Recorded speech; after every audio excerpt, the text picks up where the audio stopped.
Hey everyone, welcome to podcast number 5 for SYNCRETIST Society. We're having a great day here in Asheville, North Carolina, and we are going to talk about the theme of sacrifice today, which goes into a lot of different aspects in the field of being a human, right? So this is going to talk about addressing our needs to religion, to food and animals and money and resources, right? So it's all the same aspect in the realm. And recently I put up a post, which I don't normally like to put up posts about what I'm doing.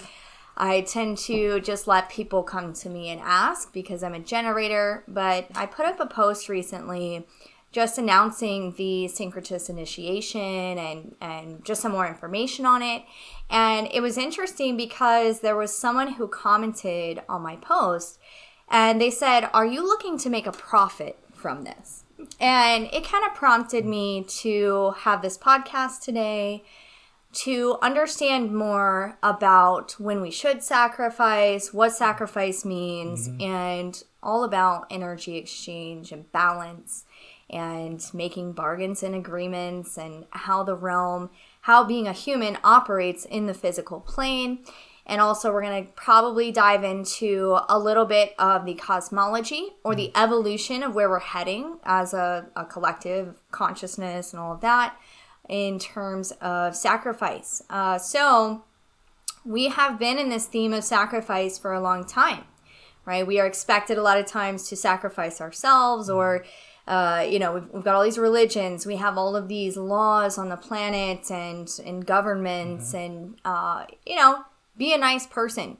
Just do something for free all the time. Okay. That's kind of the theme of a lot of things, which we do like to do that because sacrifice on one part of the spectrum is service. Right. Okay. So that's also on the spectrum.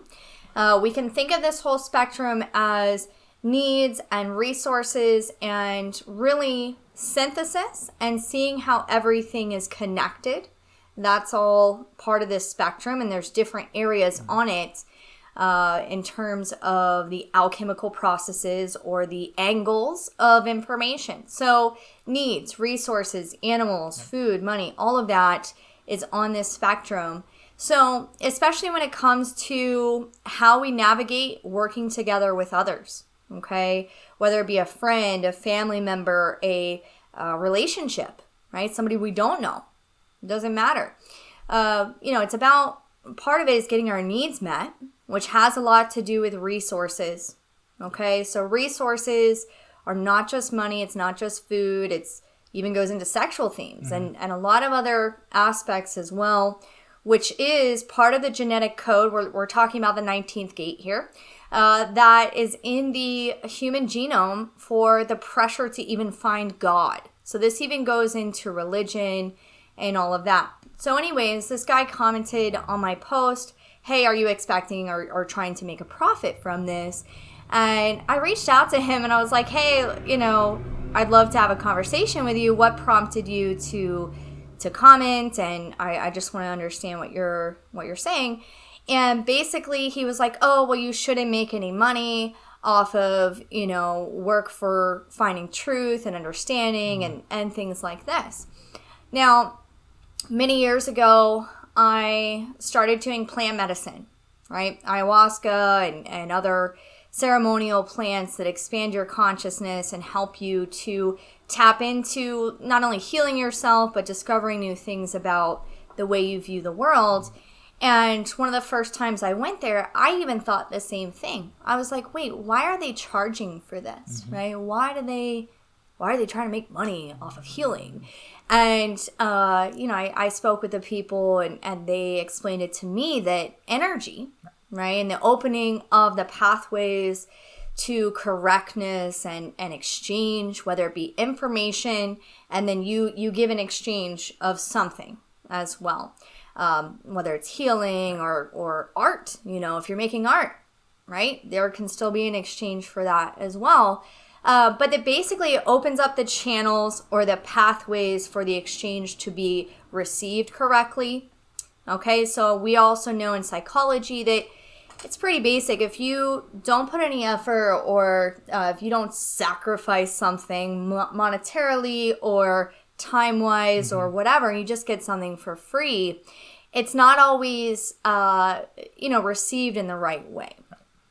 So, yes, there is a time and place to be selfless, and that actually comes from a different mechanism in our genome, okay, different code. And that is important as well. But, when it comes to resources and needs and our work and things like that, it's important to have equal exchange or some sort of agreement. The shadow side of needs and, the pressure to find resources, if we initiate giving, if we initiate doing certain things, the shadow that comes out from this is sensitivity, right? And codependency, right? And sensitivity in the terms of being like oversensitive, right? And building resentment. Now, both Alex and I have this 19th code. I have the 19.2, which is called service. So I project out of my energy, yes, I'll be of service to you. And I love it. I love nurturing. I love entertaining. I am very sensitive most of the time to what I believe people might need, even before they know, right? And then Alex has the 19.5, which is called the savior or sacrifice, which is this heightened level of almost like being the sacrificial lamb, being the savior complex, right? Which is not always easy for either one to deal with, but it is a great, huge gift. So Alex, we've talked about it even with your own codes, how it's important not to initiate, because you're a projector also. Right. Yeah, I'm getting better at it now, but volunteer time and energy when it wasn't invited, even just if someone's talking about something, and this could be in all aspects I'm interested in, either information or manual labor for gardening things or time and energy. It all usually comes back to energy, and I will know just because I'm extremely sensitive to energy. So If I've even barely overextended myself, I will feel that, and if I wasn't invited to do that, there's no closed loop. So then the bitterness and resentment will start to build pretty quickly. So I have absolutely no problem giving any of my information and time when I know someone will appreciate it. Right. And I think that's the hardest thing that I had to learn was if they don't ask, they won't appreciate. And that's just in general, which is why you should charge for things that you're good at, that people do not find value or appreciate things given for nothing. Right. Because it's not reciprocal by nature. There's no closed loop. There's no end to it. There's kind of a feeling of just left hanging. Right. And then if they're not aware of that, then you'll be left bitter and will be less likely to help them maybe whenever they actually invite it. Completely not their fault. That was all me whenever I did that. It's that one's been rough. Yeah. I even remember a while back because I have that 19.2 also, which I do love to give. I love to share and nurture and all of those things. And prior to having a full understanding of that mechanism of myself, I would just give and not expect anything in return.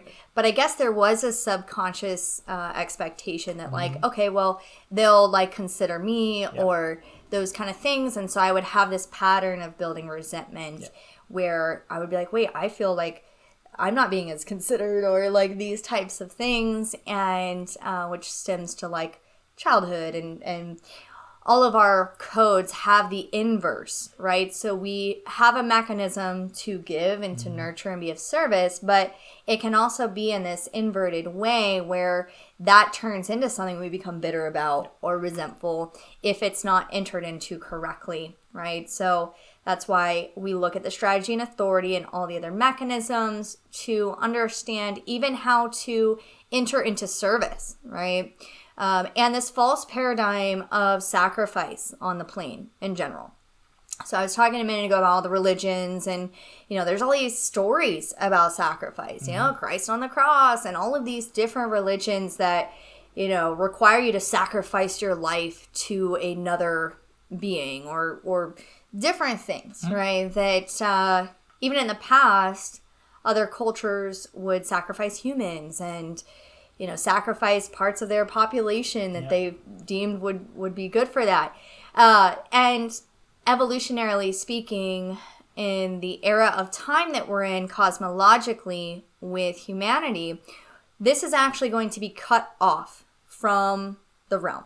Like this whole sacrifice. 19? Yeah. Yeah. The whole sacrifice program and all of that is going to be cut off from our experience. So I'm really interested to see what that's going to look like after 2027. Yeah, that's soon. Yes. Yes. But yeah, especially when it comes to your work, whatever it is, we have these other themes on, in our experience here when it comes to value, right? The whole ego of navigating the material plane comes into this as well, material worth, which again, energy, currency, right? Money.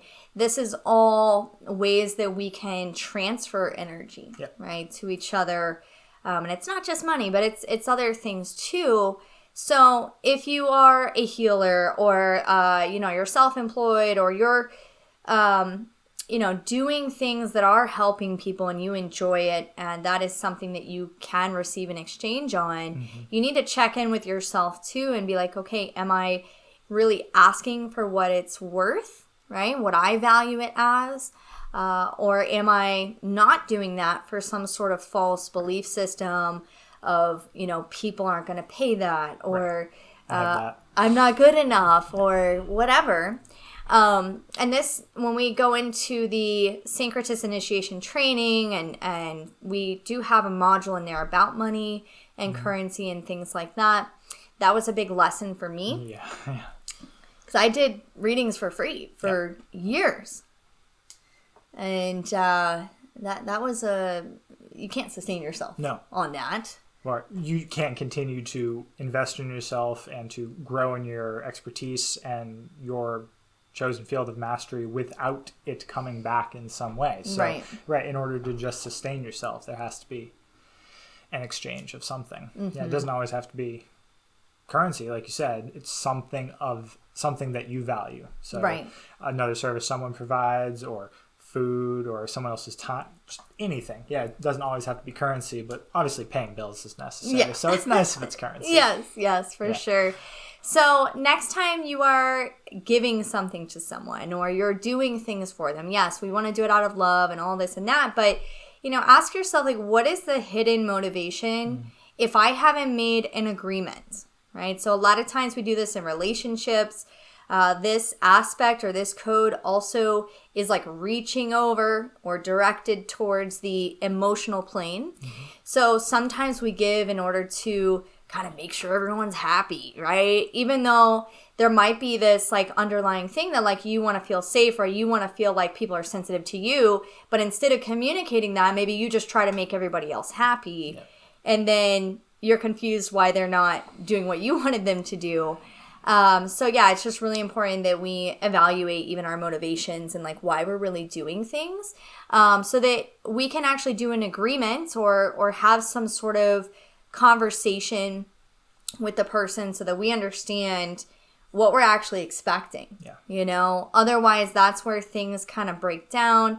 This code is the basis of foundations of all relationships anyways, right?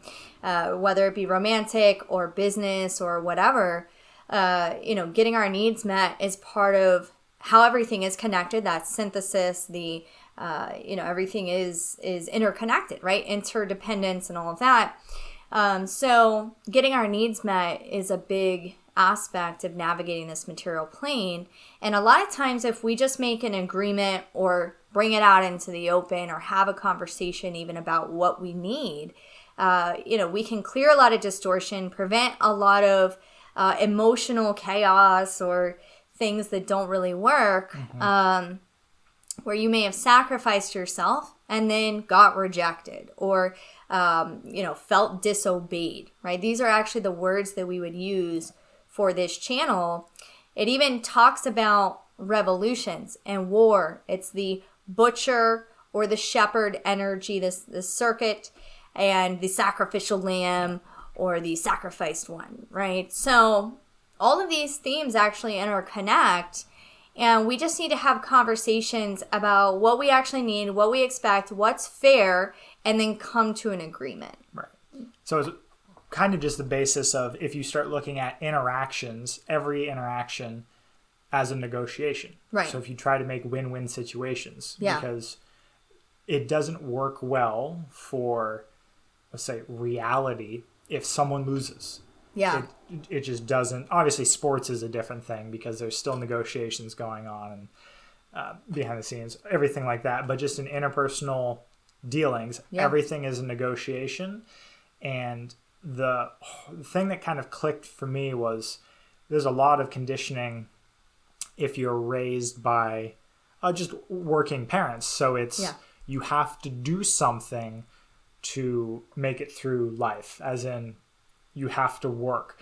But work has a very strange definition. So my mom is very physical, manual person. So it was ingrained in me that I had to do something I could show, or else there wasn't any real value provided. Yeah. And then it took until maybe a decade ago, whenever, thankfully, wealth is usually one of the subjects that pops up in learning about yourself circles, or kind of in the awakening process. They always touch on wealth, and people are like, wait, I didn't think this was going to have money in it.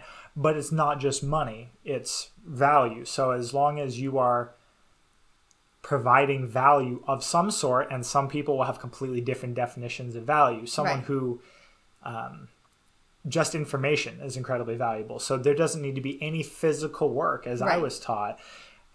Helping people or even guiding people, any sort of thing that can have value for someone else's life is worth a lot. Right? So there has to be an exchange, or else the circuit doesn't complete. Yeah, exactly. And back to what I was saying about how I used to do readings for free, right?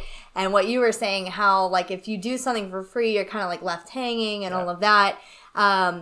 In a kind of looser term here, if we talk about like karma. I was going to say, bring karma in. Energetic exchange. And karma, not the way that all the spiritual woo-woo illusion distortion is, but it's literally just the balance. Okay, the balance. So even reaction means action. Karma means action. Yeah. So there has to be a reaction. Yes. Right. Yeah. So if you do something for free, or you're just like really slaving away and sacrificing yourself for whatever, and you're not getting your needs met, or valued, or appreciation, or recognition, or respect, or whatever it is that would satisfy that exchange, then you are left with a depletion. Yeah. And it's a depletion of your energy, your sense of worth, and it's not just psychological, it's energetic, it's all of that.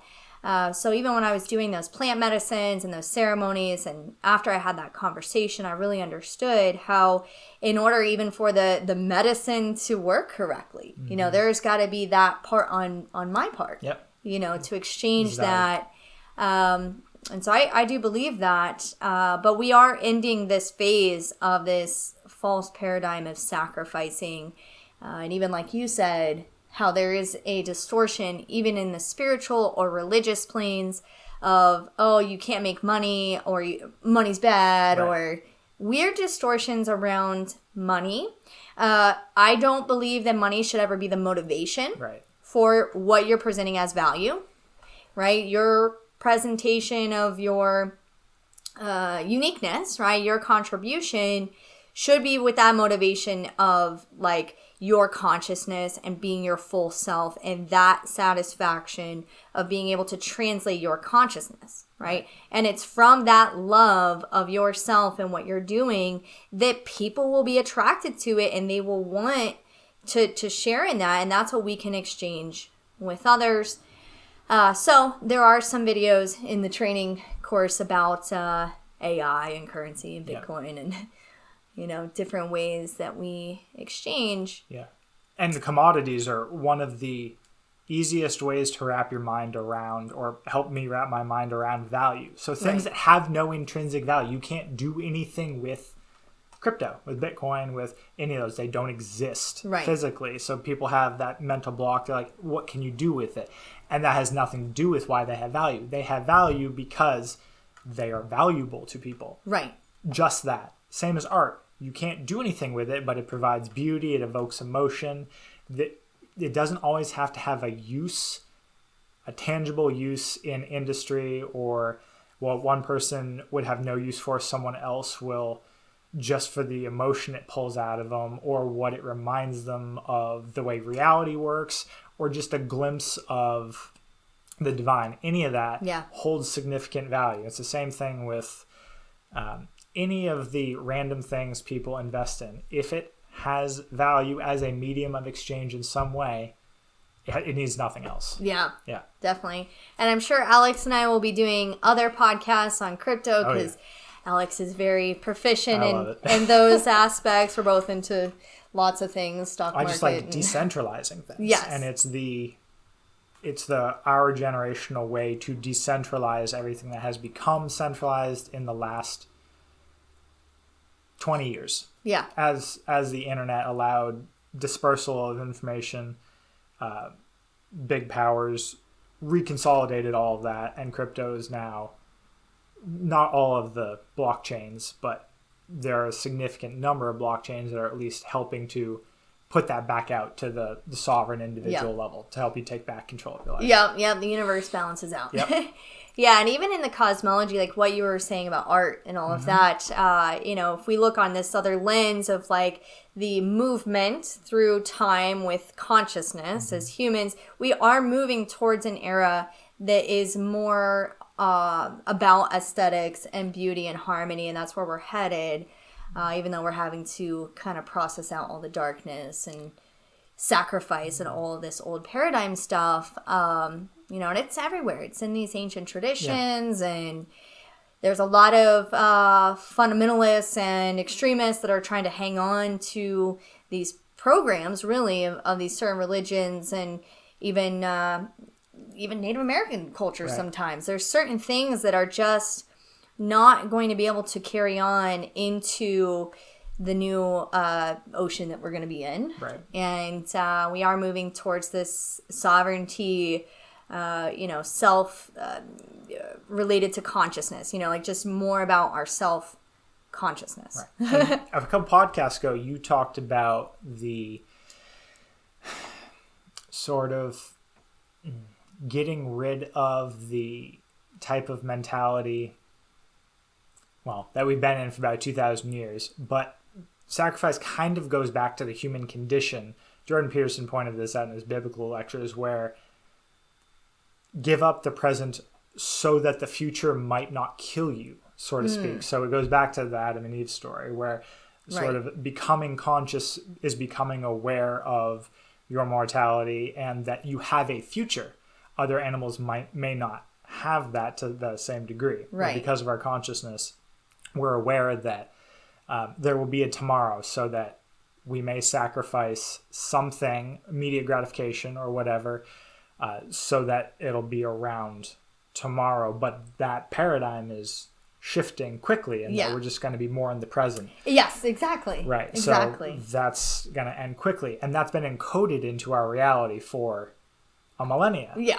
So it's, even if people aren't consciously applying it, it's in the educational system, it's coded into all of our institutions. So all of that just causes chaos as it starts to crumble. Right. And it will cause more chaos. Definitely. Yeah. Yeah, so that's what we wanted to talk about today, the sacrifice and what are your true motivations for giving, and then also this other aspect of the service, right? So service and sacrifice is a lot about needs, right? So yes, we do need to provide service in order to make these exchanges, and start even thinking about that with all your interpersonal relationships. What agreements aren't being spoken about, right? We need to speak them into the field, right? Like, okay, what do we need to talk about so that everyone feels good? What do you want? What do I want? How can we help each other? and just kind of pop that distortion and make things more clear. And this is the correct way to use this code, right? So you have those conversations and explain your needs and what you're willing to provide for that, vice versa. But we will be going into all of these codes in their specifics in the course, as well as many other things. They'll keep coming up. Yes. Yeah. Cool. Yeah, I think that's it. Yeah. So we'll see you guys next week. Thank you.